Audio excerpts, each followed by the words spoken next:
संसद का मॉनसून सत्र अब अपने अंतिम चरण में है और एक बिल जिसका शायद सबको इंतजार था कब आएगा कब आएगा, हाँ मैं अब सीआरए की बात कर रहा हूँ, तो उन लोगों के लिए ये खबर शायद अच्छी ना हो क्योंकि इस बिल को अब जेपीसी यानी संयुक्त संसदीय समिति के पास भेज दिया गया है। अब इसके आगे जेपीसी में इस बिल पे चर्चा होगी इसकी तकनीकी बारीकियों पे ध्यान दिया जाएगा। अच्छा, कई बार क्या होता है ना कि कानून तो बड़ा अच्छा मकसद से बनता है, पारदर्शिता लाने के लिए, अपराध के लिए,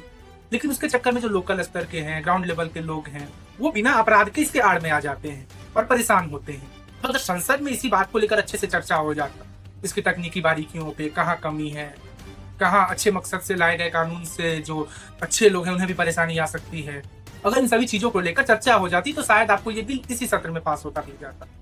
लेकिन विपक्ष के हंगामे के कारण, सीधा एक को मैं ब्लेम नहीं कर रहा हूँ, दोनों के अपने अपने पॉइंट हैं, इनका कुछ और कहना है, उनका कुछ और कहना है, तो संसद में हंगामे के कारण इस पर चर्चा नहीं हो पाई, इसीलिए इसे जेपीसी के पास भेज दिया गया। अब आप सोच रहे होंगे ये जेपीसी क्या है, इसके पास क्यों बिल भेज दिया गया। जेपीसी है जहाँ की संसद, जितने भी संसद हैं वहाँ सत्ता पक्ष के विपक्ष के उनकी एक टीम होती है, साथ मिलकर उस पर चर्चा करते हैं, काम करते हैं। इनका काम बिल के हर एक नियम को बारीकी से जांचना है। लेकिन इसका मतलब ये नहीं है कि जेपीसी जो राय देगी, अभी जैसे बीजेपी ने अमेंडमेंट किया है एफसीआरए में, एफसीआरए कोई नया चीज तो नहीं है, एफसीआरए पहले से चलता आ रहा है, तो अभी जो अमेंडमेंट बीजेपी ने किया है तो जेपीसी के पास जो भेजा गया है, अब इसका मतलब ये नहीं है कि जेपीसी जो भी राय देती है, जो भी इसमें सुधार की बात करती है, वो बीजेपी को मानना ही पड़ेगा। अब अगले सत्र में यानी कि विंटर सेशन में ये बिल दोबारा वापस आएगा, तो उस दौरान गवर्नमेंट इनकी बात सुनने को, राय सुनने को बाध्य नहीं है। चूंकि इनके पास बहुमत है, वो इस बिल को अभी भी इसी सेशन में चाहते तो ध्वनिमत से पास करा सकते थे, हंगामे के बीच भी। लेकिन अगर सरकार ने खुद अपने मकसद से इसे जेपीसी के पास भेजा है तो इसका सीधा मतलब यही है कि सरकार वहां बैठ के लोगों की भ्रम को दूर करे,